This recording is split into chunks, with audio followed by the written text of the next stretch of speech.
Hey guys, this is DFS Chan on December 4th, here to talk about the 3-game EPL slate. This is a lighter, smaller slate than our usual EPL slates on Saturdays.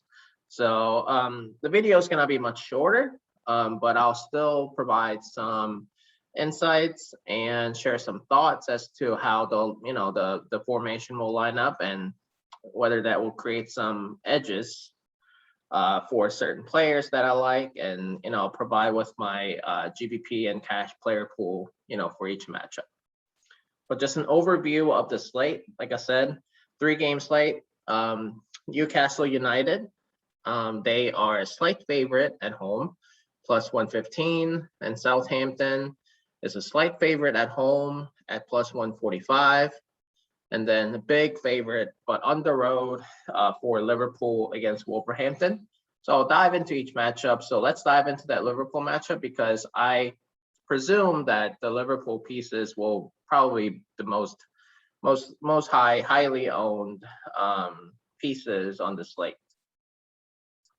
So for Liverpool, we always start with Trent Alexander-Arnold because he takes a lot of set pieces, free kicks, and then right side corner kicks, and then left side corner kicks are taken by Andrew Robertson. So they TAA and then Robertson share corner kicks, and then TAA takes free kicks.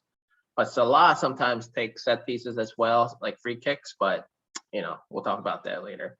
So yeah, you have to start with the fullbacks. They have the highest floor on that team, but Mo Salah has been in such great form. He tends to score goals or gets an assist at least. But given his high price tag, he will definitely have to get 1 goal and an assist probably to make the price tag pay off. But there's a good chance of him doing it. I mean, Liverpool has been really good offensively. As Salah has been part of most of those goals, in my opinion. But yeah, so those 3 pieces, Salah, TAA, and Robertson, are probably the core pieces to target.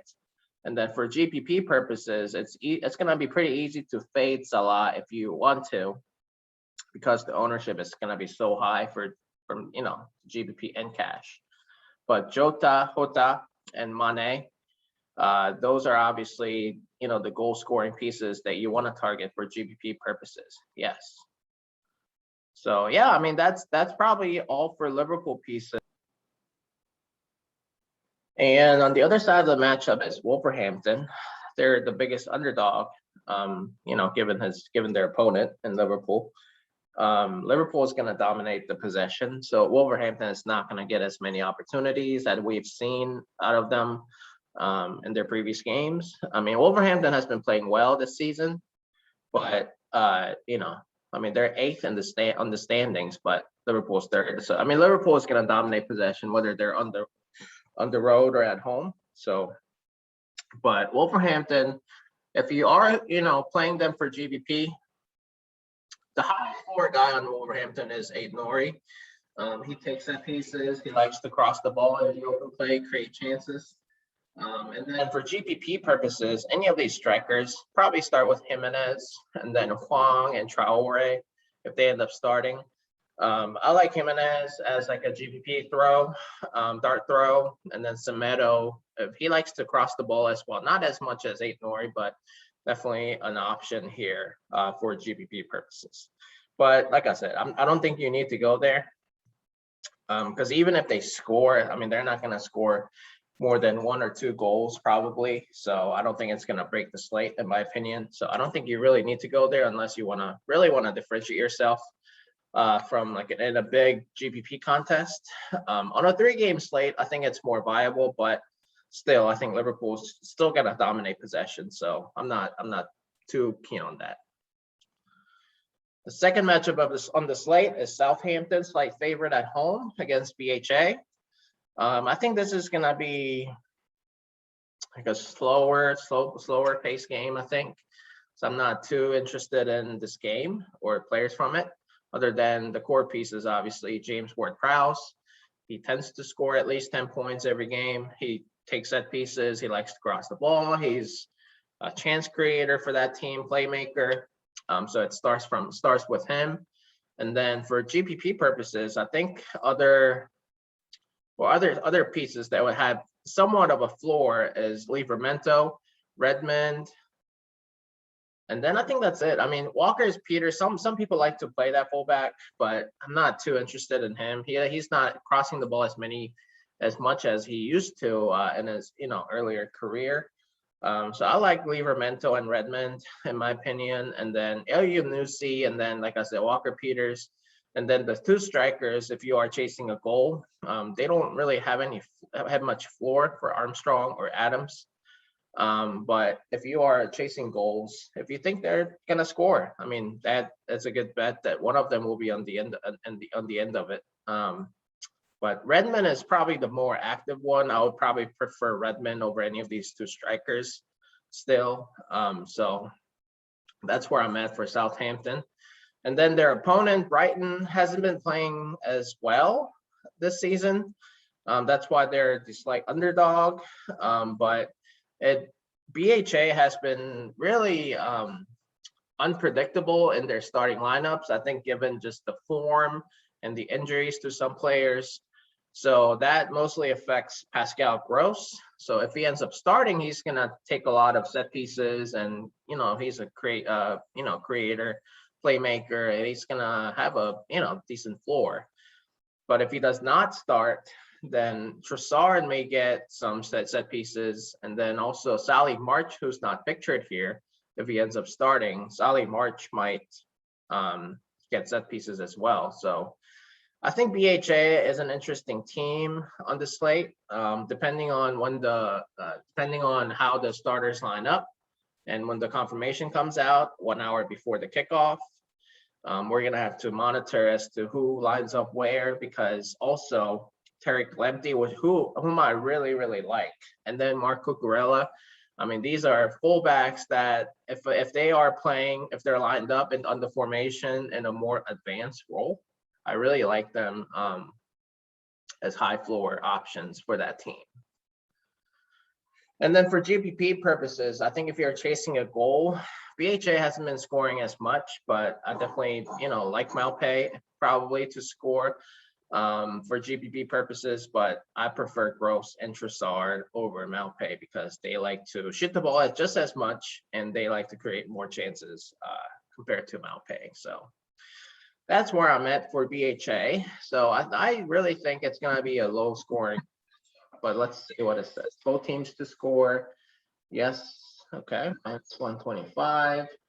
Match goals under 2.5 goals, minus 137. So Vegas kind of agrees with me that there's not going to be many goals, 2 goals at most. So we'll see what happens. The last matchup on the slate is Newcastle versus Burnley. I think this is going to be a more open play, more DFS friendly matchup. As you can see, Newcastle is a slight favorite at home at plus 115. Both teams to score, yes, minus 162. Match goals over 2.5 goals is at minus 125. So Vegas agrees with me again. But at the same time, we should look at what players they line up, how each coach lines up his players on the formation. So let's dive into that as to what I think will happen. So Newcastle starts with Matt Ritchie. Matt Ritchie is a fullback that sometimes plays more of an advanced role. So if he lines up like that, like on this formation, I really like him a lot more. But I still like him even if he's in the fullback position. So, but Ritchie takes a lot of set pieces. He likes to cross the ball. He's definitely the highest floor guy on that team. And then John Joe Shelby has been playing really well lately. He's been taking some corner kicks as well. So I like Shelby a lot. And then Alan St. Maximin is a good hybrid cash GPP play that I sometimes consider. He likes to shoot the ball. He probably shoots the ball the most, and he's probably the best playmaker on that team, in my opinion, in the open play. So I like him a lot. But that's really it. Manquillo maybe consideration for for like a high floor guy for fullback for position for Newcastle, but definitely Matt Ritchie over him, Manquillo. But yeah, so Ritchie, Shelby, and then say Maximin. And then if you're chasing a goal, I like Colin Wilson and Joelinton. So obviously, they can score at any time. And I think this is going to be an open match where there will be some goals. So it's not, it wouldn't be a bad idea to target any of those two players up top. And then their opponent, Burnley, starts with Dwight McNeil. He is on set pieces. He likes to cross the ball a lot, very much. So he's definitely a core piece for Burnley. And then some other high floor guys really are Ashley Westwood if he starts.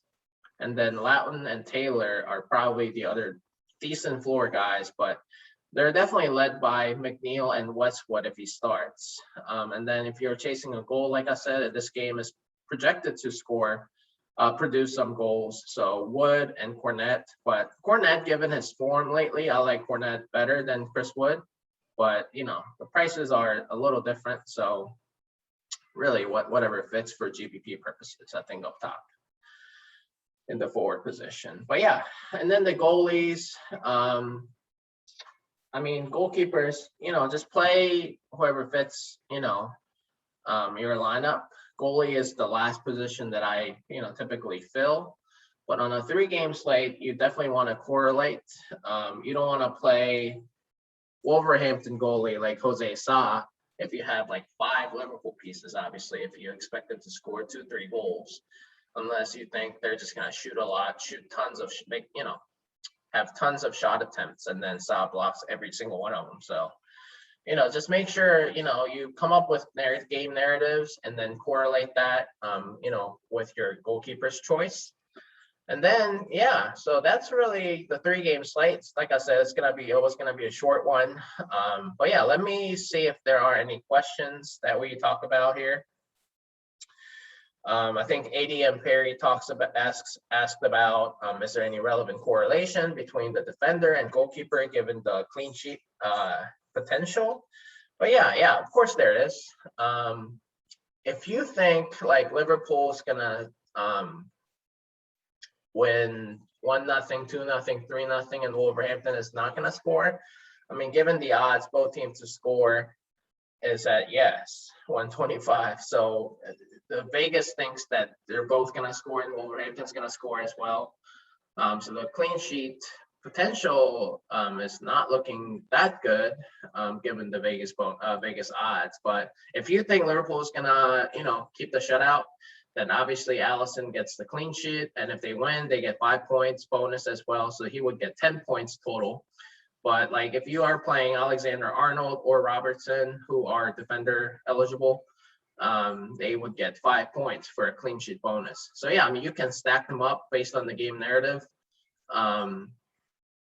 So it's definitely a plus if you think that's going to happen. But that's something that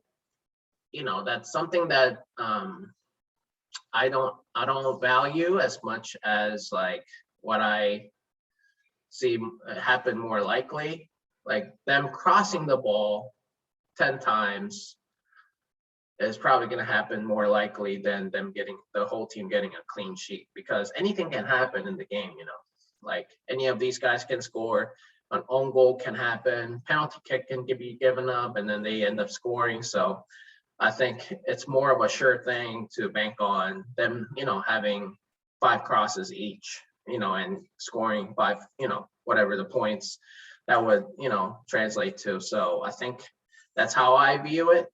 Clean sheet bonus is like a bonus thing where, it's just given the game narrative. If Liverpool were a big favorite, like bigger favorite, like minus 1,000, then yeah, I would definitely consider that. But the price tags typically reflect that as well.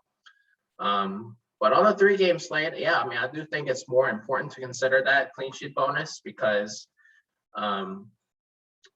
like if one game ends up, 1-0, 2-0, but the other 2 games end up 2-1 or 3-2, then obviously that has the potential to break the slate just to 5 points, 10 points. And then if you add them all up between amongst the defenders and the goalkeepers, I mean, it could end up being like a 15, 20-point swing. So yeah, I mean, it could happen, but yeah, so that's how I would answer it. Sorry if it's not too helpful, but that's something that you definitely should consider, for sure.